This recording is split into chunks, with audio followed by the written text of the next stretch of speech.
Hey everyone, that was a little bit of Over the Waterfall. It's a new song that we have on Tunefox for everyone this month. Wanted to try something a little bit different. Wanted to do a little video message saying thank you all for being a part of Tunefox. I hope everyone is enjoying it, enjoying the time with their instrument, and I hope it's helping them practice in maybe a more efficient and effective way, and inspiring some new ideas and just inspiring you to pick up your instrument more. So I wanted to just talk about the new songs and exercises that we're releasing this month, give you a heads up on some things to look out for, and a few practice tips along the way. Since I have the banjo out, I'll start talking about what we have for you on banjo this month, Over the Waterfall, and a lot of different versions of it. So we've got this song in the melodic style, which you just heard me playing, single string style down the neck and up the neck. We've got a nice, simple, but super strong, tasteful, and fun Scruggs style version of this tune, which you don't hear often. That one's a lot of fun, and like I said, isn't too hard. And then I've got some vamping. It's going to show you how to use some movable shapes, and I'll talk about each of these ones in a little bit more detail here in just a second. So for all of these arrangements of Over the Waterfall, it's in the key of D. You're going to need to make sure that you spike your 5th string here at the 7th fret. If you have your spikes, right, you put it under there. And then you tune it if you need to, adjust it. If you don't have a spike, then you can use a 5th string capo. And if you don't have a 5th string capo, you can tune it up. So it ends up being an A note, and then it will work with a lot of the songs we have. You've just got to watch out for some of the melodic style stuff. Anytime we're bringing a thumb over the top, if you have it tuned up, it's going to throw it off a little bit. So I recommend you get spikes installed from a qualified banjo repair person. If you need to learn more about capos and spikes, check out the capo use learning path that we have in Tunefox.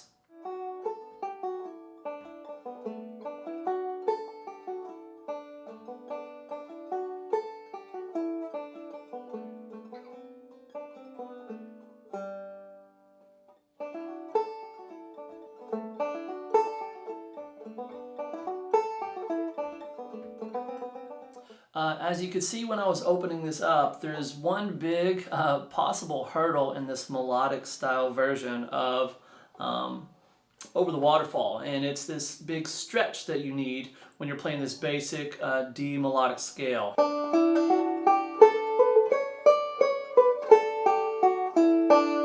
Okay, so the big stretch, a way we can get this are some things that little bits of advice I'm going to give to you is put your pinky down on this 9th fret G string first, and then put your other fingers on the same string behind it so they're all in a line.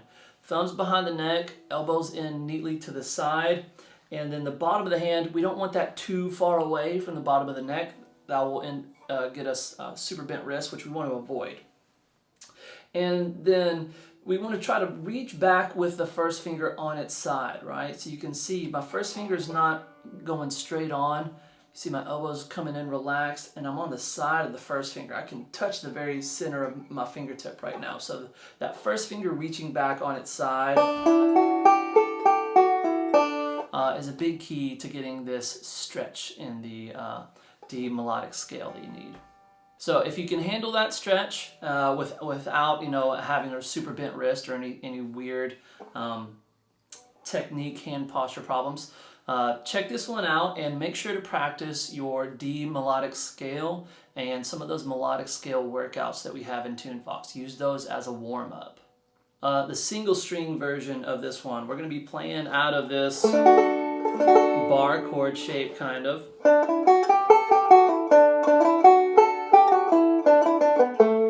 Right? Out here in the 7th position for the A part, and then down a little bit lower in the B part. There may be some parts in the A section where we need to use a partial bar. So check out those fingerings that are in the banjo tablature for this one, so you know which fingerings are going to be the suggested ones that we have for you. And as this one is in the single string and uses a whole lot of alternating thumb index,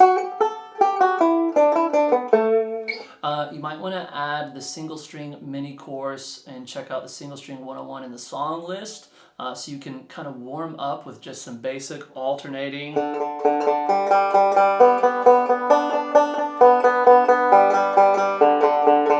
Single string exercises before you start playing the tune, and just do that regularly as you're working on this. We want to work on foundations that apply to the songs that we're working on. Another weird thing that we can do, it's a good practice thing with this single string version, is you look at the tablature and don't play the fretted notes. And usually this is better done with like small, pieces, like use the focus feature for a measure or two. But for example, looking at measure 2, usually we would play this, right? And I've got 2 notes on the B string, 1 note on the D string, then again 2 notes on the B string, 1 note on the G string. If I take out the fret hand, it doesn't sound much, but allows you to really focus on what's going on with your pick hand, and you can work on increasing your speed that way. So that's a good little practice tip that I use with a lot of my students in person. Lots of times it's good to develop exercises specifically from the songs that we're working on as well. The single string up the neck is cool but tough. You'll definitely want to pay attention to the suggested fingerings. And also just making a visual connection. We're starting out in the A section, kind of playing this scale in between this first inversion and second inversion shape.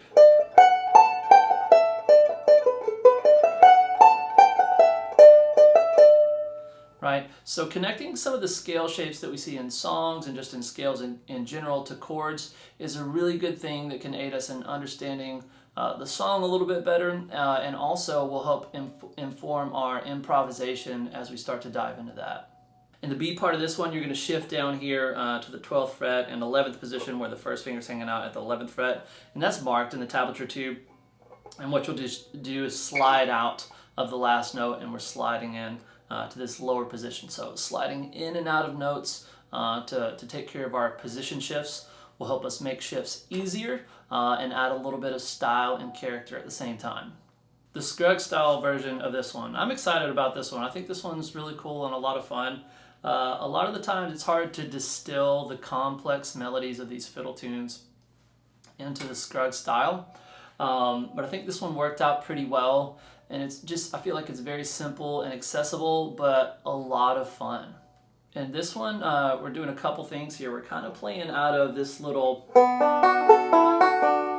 we call it the Sally Gooden position because you'll use it when you play the song Sally Gooden and Cumberland Gap. And usually that's out of like this first inversion shape, right? This D shape. And we'll get the note right there that's 2 frets in front of where this first finger is. But now we're actually using it down where the D chord is.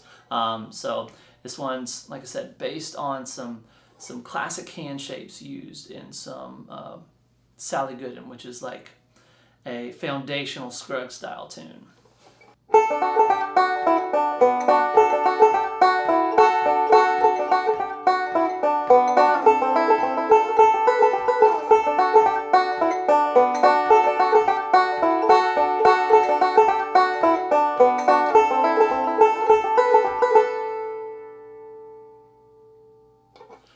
It's a lot of fun. So for this one, as you can see, we're mainly using these little 2-note shapes here on the B and D strings. And just dancing around a little bit to get kind of a paraphrase of the melody that just gets some of those main pieces of the melody in its arc where it goes up and down, and we're just moving this shape around a lot. So we'll use this little 2-note shape here, just kind of out of this first inversion shape. And we'll also use the 2-note shape that's out of the bar shape. The hammer-ons and stuff like that, those are more in the licks. In the basic arrangement, we have a lot less of those, so it's a little bit more achievable for everyone. And if you want some more advanced stuff, as always, with any of the songs in Tunefox, keep an eye out for the licks. There's usually some great reusable vocabulary and just important licks you can learn there. And it also lets you kind of customize the tune and explore some new creative approaches to these songs. All right, the vamping. This is just a fun little way to play backup for this tune. Would probably be best, you know, behind like a fiddle or something like that. You can play it behind anything, and you can play almost any type of backup behind any type of instrument. You've just got to make sure that you back up, you know, from a microphone if you're next to a microphone, or back off on your sound. And so playing at a lower volume, sometimes closer to the neck. And playing pretty evenly is good. You know, if you're doing a lot of accents, sometimes that's going to jump out too much, and we don't want to jump out. We want to back up. We want to be in the background when we're playing backup. All right, it can get more complex than that, but that's just a good basic rule to start going by. You know, don't be annoying when you're playing backup.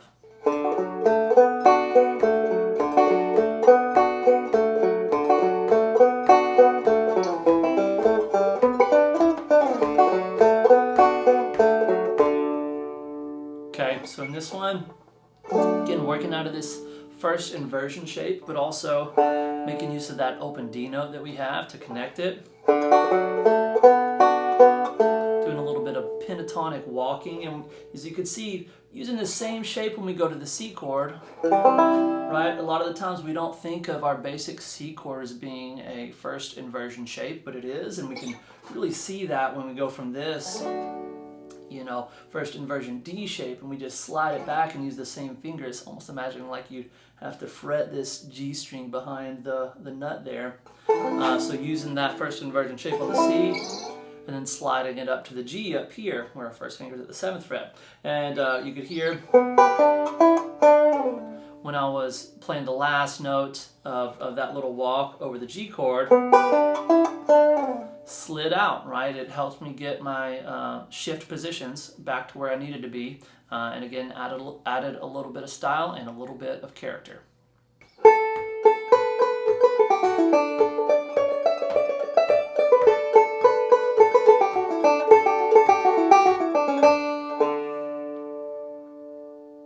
All right. We've also got just the B part of this up the neck, melodic style. Playing this one up the neck melodic style, like even higher than we have it in that regular version, requires us to go way up the neck to the point to where it's almost impossible to play it purely melodic, and you'd have to add in a bunch of single string. So we're just adding in the B part here, which gives you a really nice kind of little workout of playing through the melodic scale and going up to this spot to where we're around the 12th fret.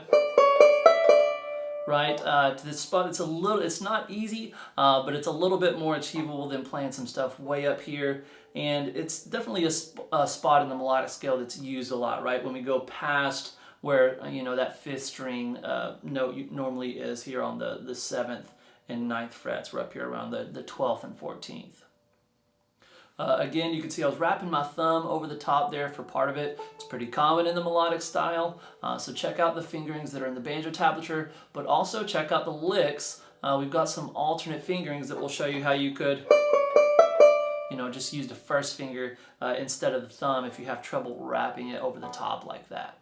All right, that's it for all you banjo players this month. A whole lot of Over the Waterfall. That was a user request.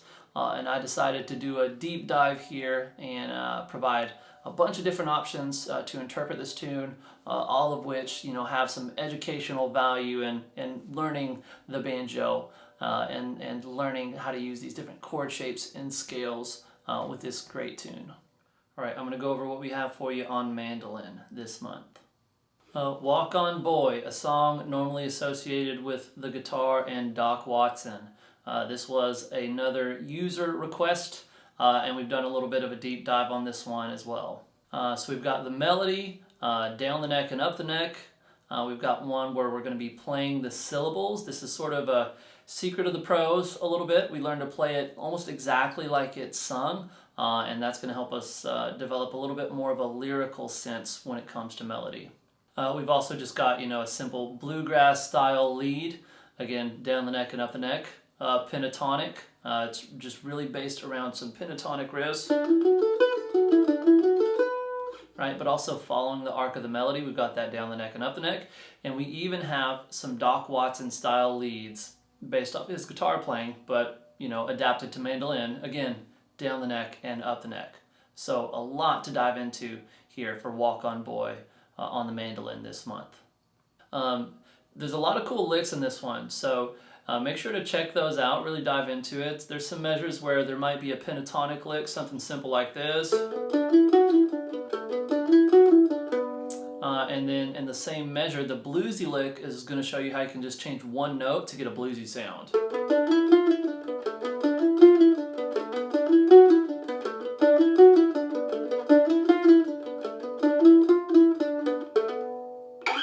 Walk On Boy is a super bluesy tune, so it makes sense that we're going to have a lot of great bluesy licks for you all to check out.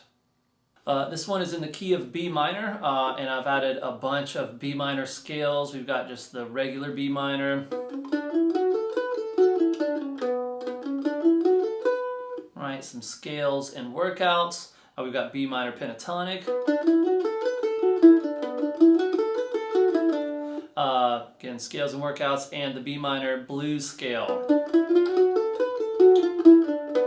Right, check those out. It's really good to memorize a lot of these scales and play them as warm-ups, and we want to practice the scales that match the tunes that we're working on. So if you're going to dive into Walk On Boy in B minor, it makes sense that you would want to practice and know your B minor scale pretty well.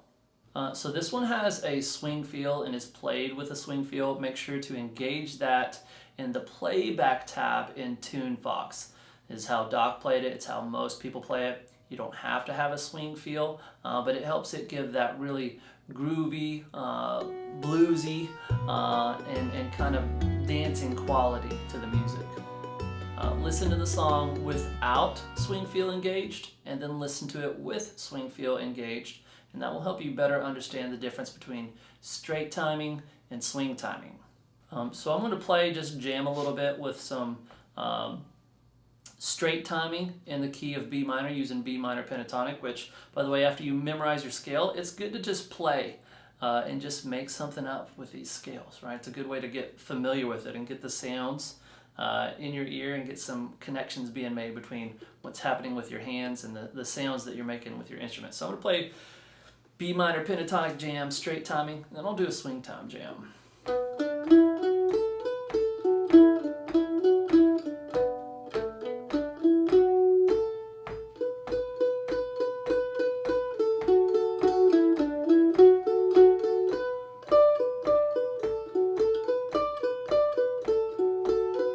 Alright, time to add the swing.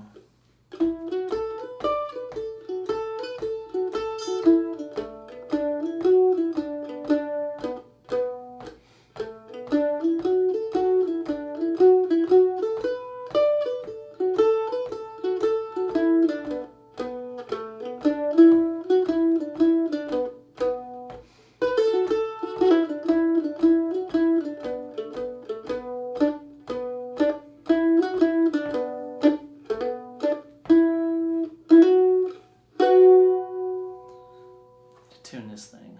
So swing timing here on Walk On Boy. Swing timing can add a lot of life to a tune when you're playing it slower. You don't have to do it.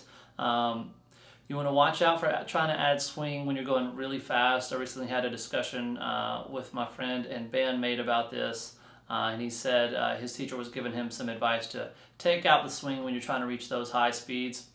Although it can be done, you know, you hear tell about J.D. Crowe doing it, you know, at 140 BPM plus. So experiment, you know, play around. Like I said, listen to this with and without swing feel and try to understand that and just see what you think. Okay, so diving into the mandolin stuff, finally, after all that, a little bit. Check out the melody first. You always want to know the melody to a tune that you're working on. Ideally memorizing it, you know, saying or singing the words as you play it will help you internalize the melody and make some good connections with your instrument. So I'm going to just sing a little bit of the melody as I play it to show you. And when you're first learning, it doesn't have to even be in time, right? We just want to say the words as we play the notes. I was born one morning, right? So you can sing it. If you can match the pitch, that's great. If not, just saying the words. I was born one morning, rain pouring down, right? Just doing that repetitively, over time, put some repetitions in, practice, will help you memorize this thing and help you internalize the melody in a really natural way. And doing this as well, playing some basic chords and the changes in the lyrics and changes in the melody can be like signposts, letting you know it's time to change chords. I was born one morning, the rain pouring down. I heard my baby say to my pappy, let's call him John Henry Brown. Walk on, boy. You don't have to sing it, you could just say it. I was born one morning. Right now, right there, I knew right when I said the more of morning, it was time to change chords. The rain pouring down. I knew when I said the R of rain, it was time to change. So if you look in the tablature, you'll see the lyrics beneath the chords and the melody, and you'll see how those connect. I heard my mammy say to my pappy, let's call him John Henry Brown. Walk on, boy. Right? So you learn how to just play the chords first, just strumming. We want to make it easy. We don't want to make things hard on ourselves at first. And then, if you've got a hang of just making these basic chord shapes, you can try to add your chop. Right? And you can even just dry chop along with it, as you hear the melody in Tunefox and play along with it. Even that can help.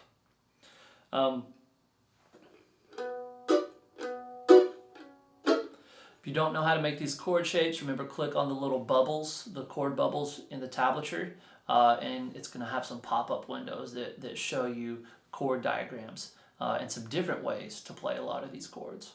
The bluegrass arrangement here is cool and simple, has some chromatic notes in it and some bluesy licks as well.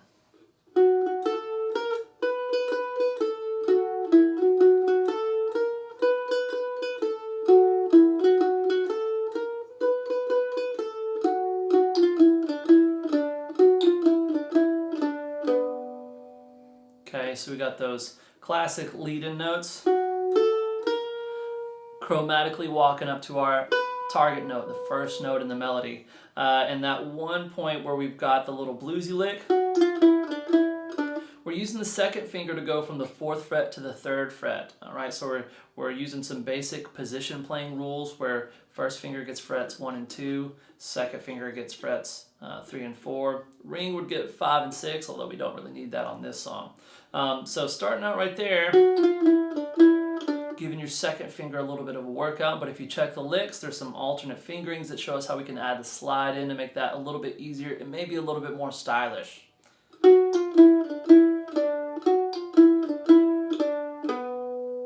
Remember to check out the licks in all of these. There's alternate fingerings, and like I said, in this one we've got some cool pentatonic licks.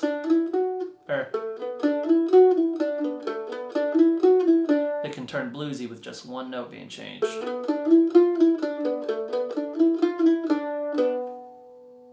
And a lot of the licks are really nice. They're repetitive and work like an exercise, but also sound great. So it's a win-win. We're learning, we're hearing some great sounds, and hopefully having a great time. So there's an up the neck version for bluegrass also.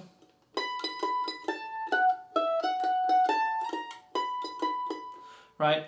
Make sure to practice your B minor scales. Like I said, I added a lot of those. We got down the neck, here in 1st position and also in 3rd position. In mandolin, the position based stuff is a little bit different.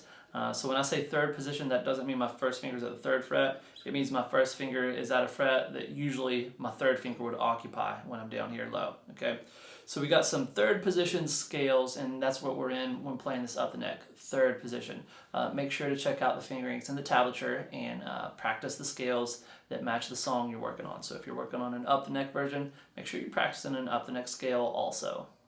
We've also got a pentatonic version of this, down the neck and up the neck. Those are really cool. Like I said, it just follows the arc of the melody, but also just has like this moving pentatonic churn to it that gives you a workout on the pentatonic scale.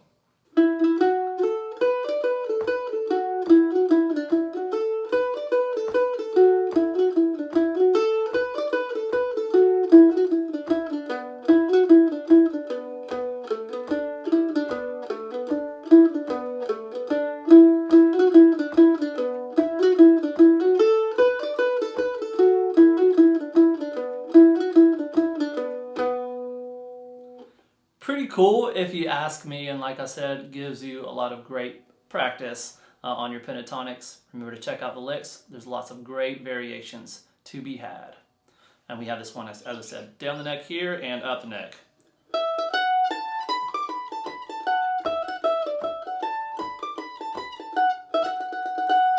And if you're brave, check out the Doc Watson style versions of this tune. They're based closely on his guitar playing. There's going to be a lot of cool triplets in there.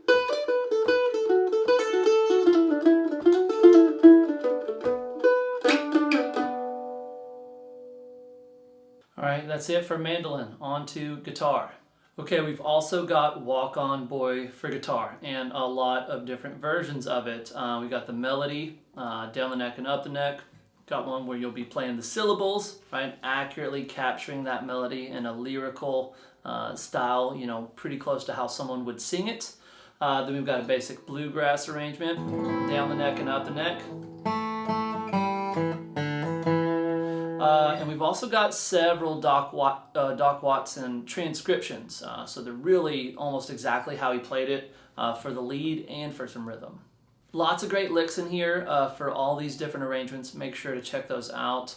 They're going to serve as these little mini exercises in, you know, chromatic, bluesy, and pentatonic scales and styles that sound great. And like I said, you'll also be learning something and getting a workout.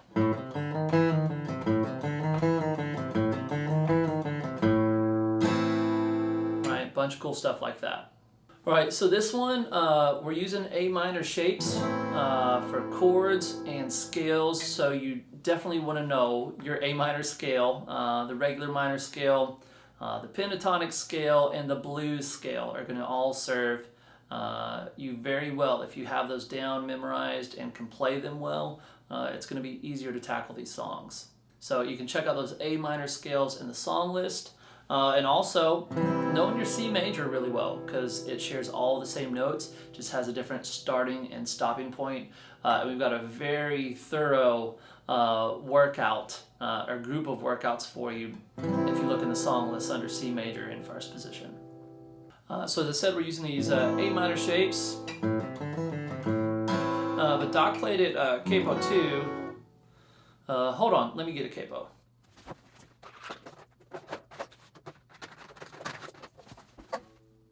No, I said Doc like I'm on a, or was on a first name basis with him. Never was, never met the guy. But I don't know, we talk about our heroes a lot, and sometimes we just use their first names. Doc like he's Cher or something, you know, it's Doc. But he played it Capo 2 with the A minor shapes, and that would put him in B minor. So if you're wanting to play along with the original recording, or if someone calls this at a jam, most likely it's going to be in B minor, maybe not. But if you're just playing by yourself and just learn it at home, you don't need the capo to learn this song. Okay, we can just play and learn our A minor shapes. And then if the day comes where you want to play it there, it's not too much trouble, especially if you're staying, you know, close to home, close to these open strings, to just put the capo on and then play the same thing. Right? All the same shapes, all the same distance, either from the capo or from the nut. Again, make sure you got the swing feel engaged, because this one usually has swing feel to the timing. Make sure to listen to this one with and without the swing feel, so you hear the difference between swing timing, or straight timing,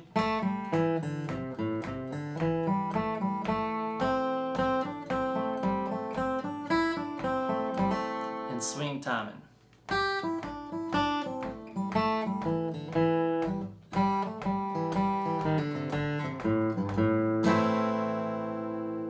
Swing timing's more groovy, a little bit more dancey. Definitely common in the blues as well, and this one is very bluesy. By the way, Doc Watson's version is great. I got Doc's picture right up here, Southbound.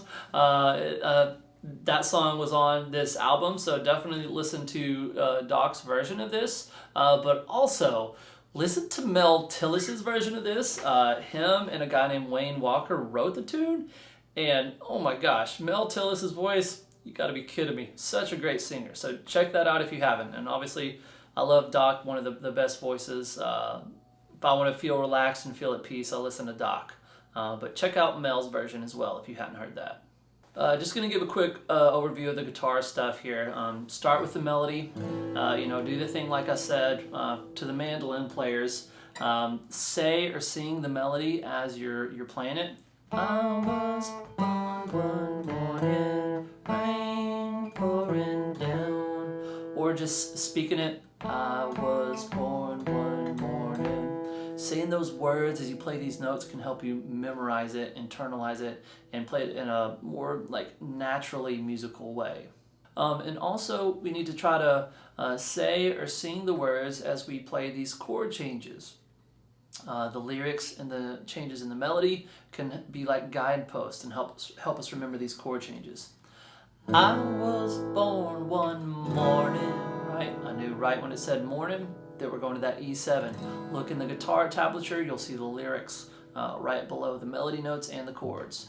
The rain pouring down. Don't have to sing, we can just say the words. I heard my mama say to my pappy, let's call him John Henry Brown. Walk on, boy.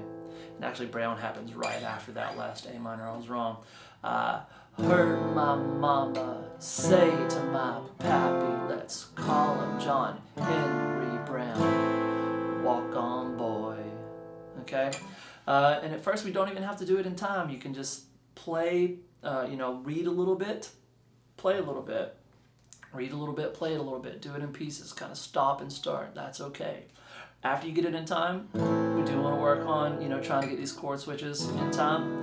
And then eventually just add in some boom chucks. I was born one morning, the rain pouring down. Right? If you don't know what boom chucks are, we've got a lot of video lessons in our learning path library that's going to show you how to make a lot of the basic chords and do a lot of this foundational bluegrass rhythm.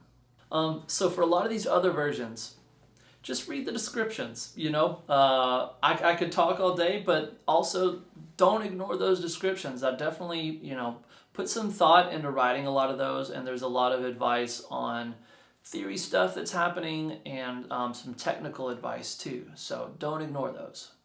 One thing I did want to mention here, in the up the neck version, we're playing out of this 5th position, which means on guitar that our first finger's hanging out around the 5th fret. 5th fret relative to where the nut is, to where our open string is. If we had Capo 2, we'd be 5 frets up from the Capo, which would be the actual 7th fret.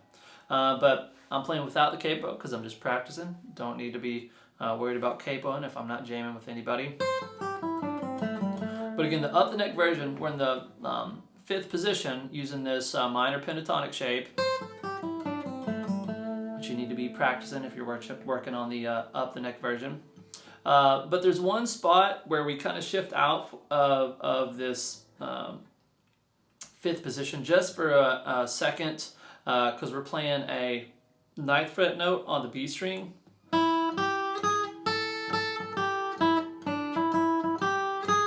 Right? You might be able to get it with just a pinky reach, but if needed, just move your hand for a second. It's not a lot of quick playing. We got these long notes. So you got time to make these short little shifts. But that was just something I wanted to give you all a heads up on. So just pay attention to the fingerings in the guitar tablature, and you'll be able to get that as well. Another thing to watch out for in the Doc Watson versions, which are pretty intricate, the parts that have the rhythm guitar kind of written out, wherever it's got, like 2, 3, or 4 notes, where we're actually like doing some strums, know that it doesn't have to be as precise as it is in the tablature. It just needs to be a certain range of where we're strumming, right? So if it's got like the first 3 strings written for a strum, it's okay if you hit, a bass and then those 2 middle strings, or a bass and just the top strings, top 2 strings. It doesn't have to be super precise. It just needs to be like a certain range, like the high strings, mid-range, or low, okay? So don't rack your brain too much over getting those strums exactly like the tablature. because it's just there as a general guide. We're not trying to get super precise unless it's just a single note. If there's just a single note written out, we want to try to get just that. Although when we're playing rhythm again, you know, if you're doing a boom chuck for your E chord here, and you accidentally hit the top 2 strings instead of the, you know, just the low one, it's not going to matter too much, not going to sound too bad as long as you're holding down the right chord shape. So we want to try to be accurate with those single notes, but even then, if we're holding down the right chord shape, it's not going to sound too bad.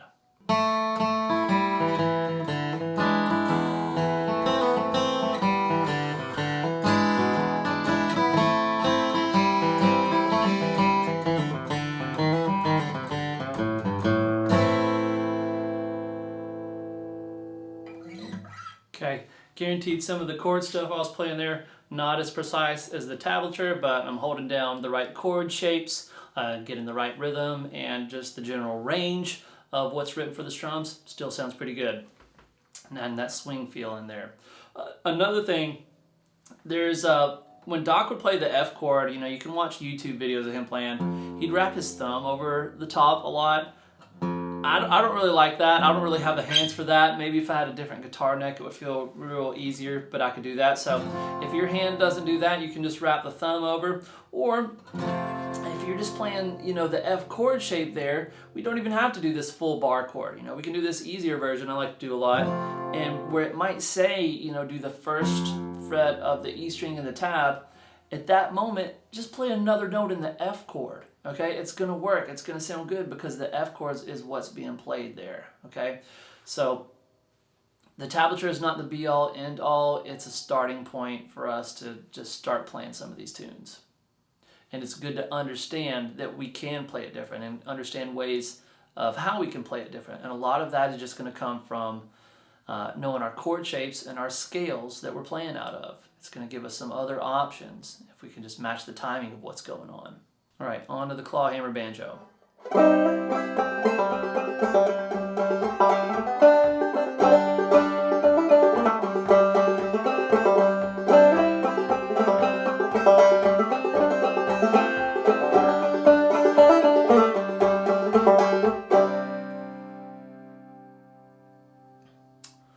right, that was a little improvised version of Just Load the Wagon, the tune that we have for you this month for Clawhammer Banjo. We've got a simple clawhammer version that uses a lot of bum ditty and follows the melody, and we also have a transcription that's almost note for note what is played on the Junior Sisk recording of this tune. Make sure you check that out. We've got some links there in Tunefox for Spotify and Apple Music so you can listen to this song. And we've got those links in almost all the tunes and a lot of the tunes so that you can be listening to the original as well as listening along in Tunefox and playing along. All right, that's a wrap for all the new content as far as songs and exercises that we have for you for this month. Wanted to leave you with some more parting words of what is hopefully wisdom based on a lot of the stuff that I'm seeing in my private lessons, my one-on-one lessons. You know, I teach a lot of people each week of different ages and skill ranges, and usually we'll see like some common problems just with people in general across the board. So a lot of this advice stems from that, and I hope it helps you. One is something that music teachers for the ages have been saying, which is go slow. And that's because we don't want to hear you guys go really fast and play a bunch of wrong notes, and it's just not good for you. You know, go slow and try to enjoy playing slow. Try to make a really pretty sound. You know, if you're learning a melodic scale, sometimes you just go so slow that each note rings out to the point that it almost ends. But that could be with any instrument, you know, going so slow that you just play one note and you let it go. And you let it ring. You let that note live a nice, beautiful, long life before you start a new life with another new note. Go slow, get notes right, and don't push for speed to a point to where you're sacrificing your accuracy and your clarity.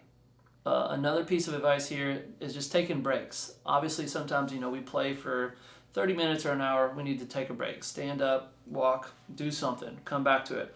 But also micro breaks, like within playing. And I noticed this helps a lot when trying to play faster. So let's say you're at the point to where you can play a scale in time cleanly, or a lick in time cleanly, and you're trying to speed it up. Playing it over and over and over and over and over without stopping, sometimes the tension builds and builds and builds, and pretty much it builds to the point to where you either start getting notes wrong, or your volume's out of control, or you start cramping. Play that lick or that scale once or twice, and take a break for 5 to 10 seconds, and take a few breaths. Then play it again, 1 to 2 times. Take that break, take that breath, play it again. An example here. Let's say I'm doing the D melodic scale.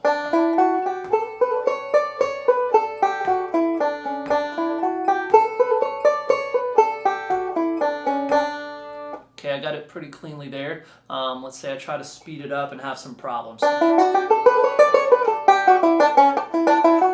Right?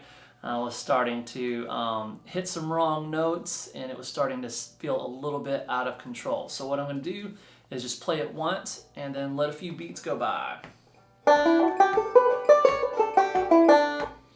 Take a breath, make sure I'm relaxing the muscles in my hands and my arm.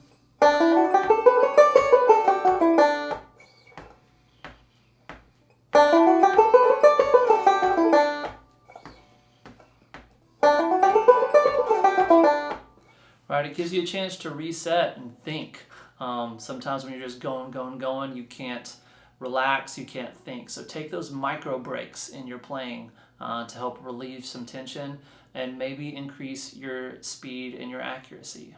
Another tip I've said throughout the video is practice your fundamentals that match the song you're working on. If you're working on a single string style song, practice some single string exercises. If you're working on a song that's in A minor, practice some A minor scales. Another thing I talked about earlier was sort of developing an exercise directly from whatever song you're working on. So you take a look at what's going on with the pick hand for a measure, and you only practice that. So instead of playing, we might play,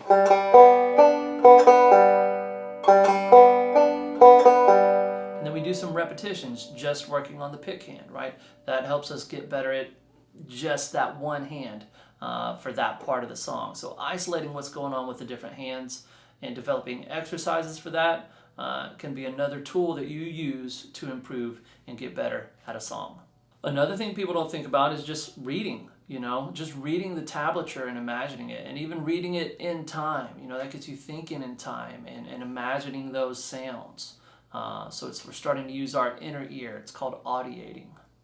Another thing I'll encourage people to do sometimes is just playing air guitar, but playing in time. If you're listening along to a record, boom, chuck, boom, chuck, boom, chuck, boom, chuck. You hear that guitar going, you play air guitar, but you play air guitar in time with the record. So a lot of people who are just starting and struggling with timing, sometimes just mimicking that as you're listening can be a good form of easy and stress-free practice as you're listening to a song you enjoy.